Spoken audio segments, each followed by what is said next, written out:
Hey everybody, Scout Crafty here again. Welcome back to the show, TGIF. Thank God it's Friday. You made it through another week, and we have a fun show today put together. We have, first of all, we're going to be working on the 250th anniversary celebration shovel that I had found. I found a shovel in the trash, and we are kind of going to make that into a theme style shovel. Also, we got a couple other things that we found at the Poor Man's Flea Market, so let's get started right away.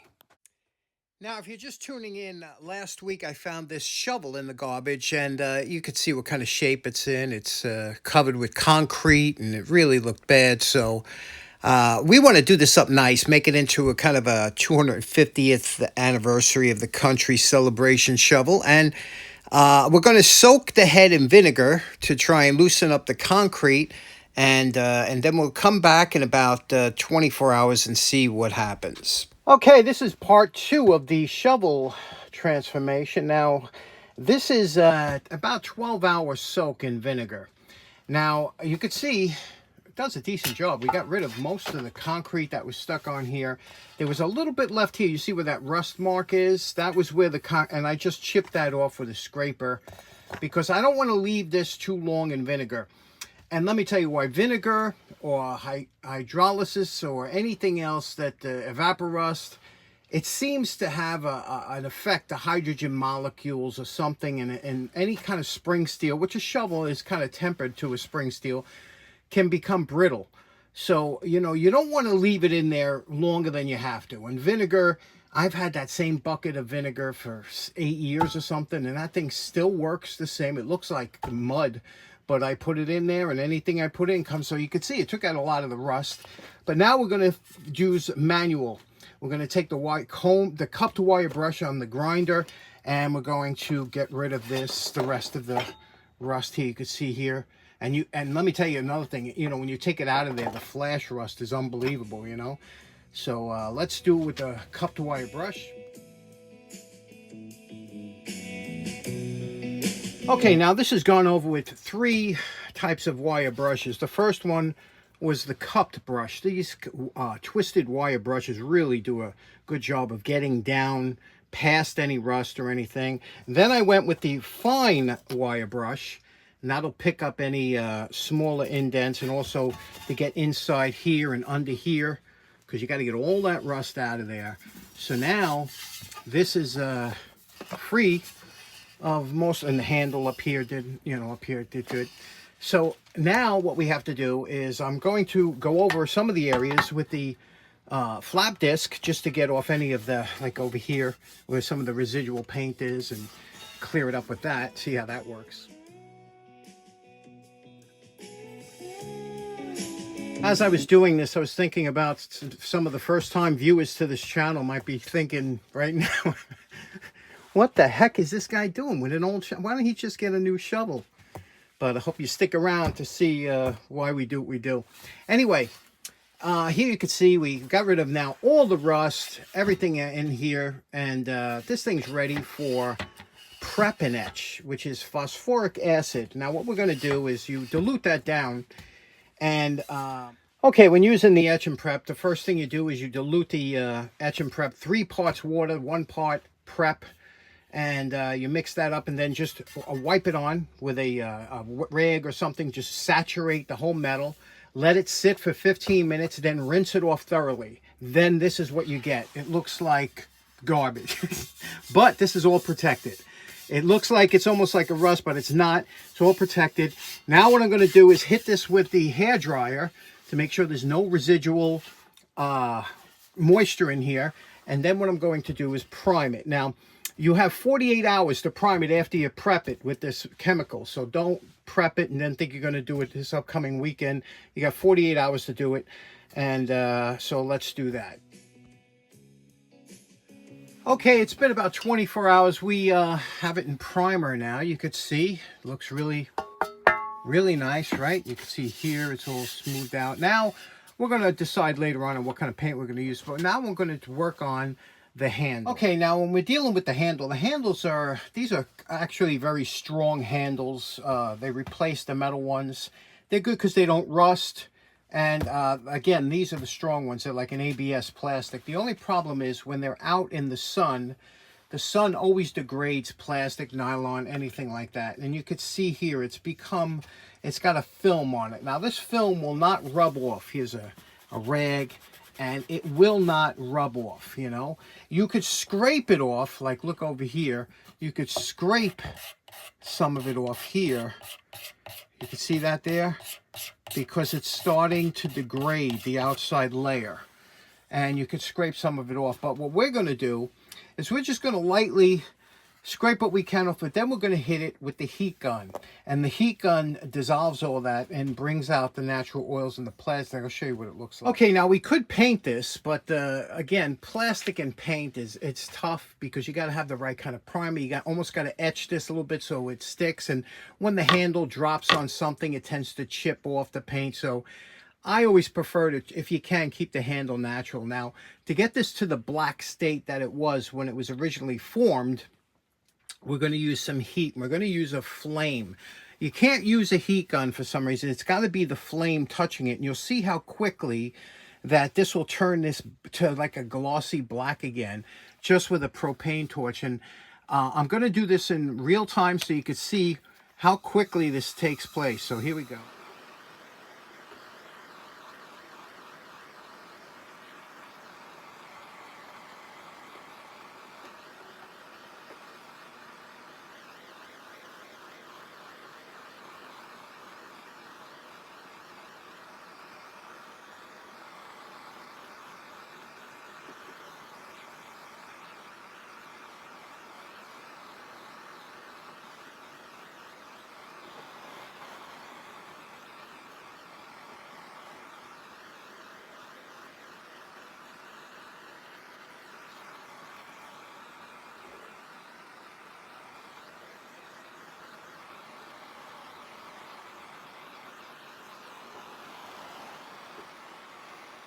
Okay, there we go. So you see, whenever you see that powdering, that chalking happening on plastic, you could get rid of it right away with the torch, and you can see how quickly it works. It brought it back to the original.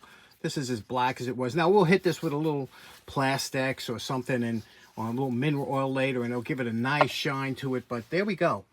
That looks real good, right? Okay, next up we have the shaft. Now the shaft is very dry because it's been outside. Now, normally we're going to paint this, but let me tell you, whenever you have a dried out piece of wood like this, or any kind of wood, and you're going to paint it, the first thing that's going to happen as soon as you put any paint, primer, anything, this wood is so dry it's going to suck the moisture out of whatever you have. That's why you usually prime wood, because that stops the suction from affecting your paint. If you were to put paint directly on this, it'll fail in no time, because the dryness of the wood will suck out all the oils and the thinners in the paint, and it will leave a bad finish on there, eventually fail.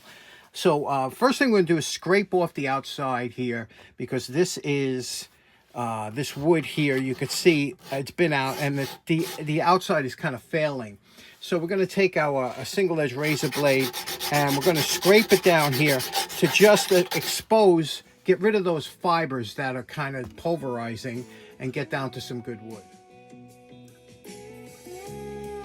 Okay, now that we got this, all the fibers up, we're going to give it a light sanding. Now here's our handle, nice and smooth and sanded down, and we got rid of all those dead fibers on the outside. So this is ready for a finish. However, we have checking going on, which is cracks in the wood, and that happens naturally as the wood separates from being dry and whatnot. So I ordered some special wood filler that we're going to fill these in before we do any finishing on here. We're going to fill in those cracks because this is going to be painted. It's not going to be stained and varnished or whatnot.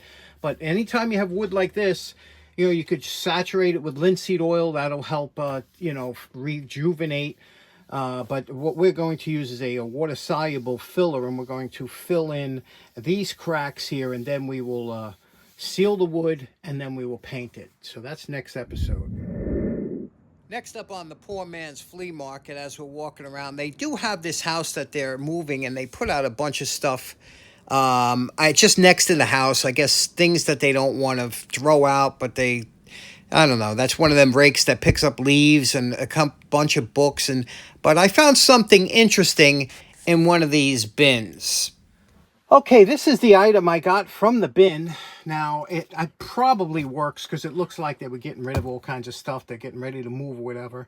So the first thing we're going to do, you can see here, it's kind of chalky and everything, and the lens is kind of hard to see. But before we do anything, we're going to plug it in and see if we get any kind of power out of this, you know. So let me plug it in here. Oh, there we go. The screen is active. It's hard to see because of the screen. So now that we know that the thing works, let's clean it up a little bit and get rid of some of this chalkiness. And also, we're going to Plastex the lens so we can actually see what's going on in there. Okay, we cleaned it up. We didn't put any finish coating on it yet, but we will in a minute. But now the back here, if you notice the back, now the beautiful thing about the internet is I went on the internet and I found out the model. I was able to get the instructions. It says there's a battery backup. This should be the battery backup here.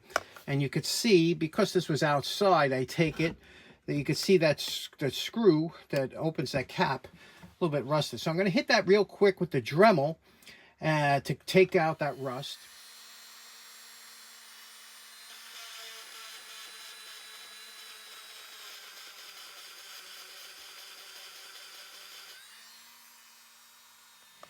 Okay, now I would kind of bet the farm that this battery, if it is in there, is going to be pretty corroded, or we'll see if we can't get this up. Okay, now this pulls up here. There we go. No corrosion. I am shocked. Look at that. Look at that. No corrosion at all. Let me just see something though here. All right, now from what I was reading in the instructions, this says it uses a rechargeable battery. This is an alkaline battery. As you can see, it's not rechargeable. So this was replaced at one time, and this is not the one that goes in there. You're not supposed to put an alkaline battery in a situation that's charging. Now, just to check, what I'm going to do is I'm going to plug it in, and I'm going to test to see if there's any current coming through there that charges it. That's a battery backup. Okay, I have it plugged in. I'm going to check. I'm going to put the negative here to the spring, positive up here, and read. Okay, see, we're putting out, it's like 18.5 milliamps. 18.6, 18.5 milliamps. See, that's charging. Now, somebody replaced that with an alkaline battery, which is not the right way. You really need like a nickel cadmium batteries, probably what came with these, and they do make AA size. So somebody probably popped it out, but that could be, you don't want to leave that in there with an alkaline if you're going to leave it for extended time. So I'll have to get a nickel cadmium if I want the battery backup feature. So right now I'll leave that out until I get a nickel cadmium, and let's see how it works. So if it works. It's funny, even on this battery, it says may explode or leak if recharged. So I'm surprised somebody put that in there. Okay, I'm not going to bore you with the setup, but you can see here, you can, by touching clock, you can change the hours, the time. So it tells you what time you want to set it up, what time you want these lights to come on, what time you want them to come off. You could set the day according to what days you want them to, if you want it all the time. And then over here, on the bottom, you could see here, I plugged in 2 temporary just lights here, and you can see as I hit mode, it has an automatic, it will come on and will go off according to auto, and then it's, so it does have the menu in there, but very interesting find. Okay, let's put a coating on it and we're done. Okay, because this is a rubber casing, I wiped it down with some airsoft oil, which is silicone oil, and you can see now this is, it took away the dryness. Now this is good. I can use this in my pigeon coop or something to control the lights. Excellent find. Now, last up on my walk, I found this grill. It looked like a pretty high quality grill, but obviously I see them all the time. Another grill in the garbage. But here is something you don't usually see, and that is a heavy bag. Now, usually you see a heavy bag in the garbage. It's covered with duct tape, but this one was in pretty good shape. Not that I need one. I already have one. Now, last up, believe it or not, my favorite find this week was this hardware that was attached to that heavy bag, you know, and I said, look at this. I could never throw that out. Even if I was throwing out a bad heavy bag or something, a length of chain is always usable, 3 snap clips, and a swivel link, you know. Now, one thing about these swivel links, a lot of people don't know, when you get one of these, the first thing you should do is grease up the swivel link. Get some grease in there because they do require lubrication and they never come lubricated. So this is what it should look like when you're done. There you go. There are grease underneath those washers where they make contact when they pull apart. So a lot of people don't even ever think about that, you know, it's because they usually put on things that don't spin that much, like a heavy bag. But they will wear out if you don't lubricate them. Okay, so in closing, there we go. Another episode in the can. I hope you have a great weekend. We will see you again on Monday. Take care now. Bye-bye.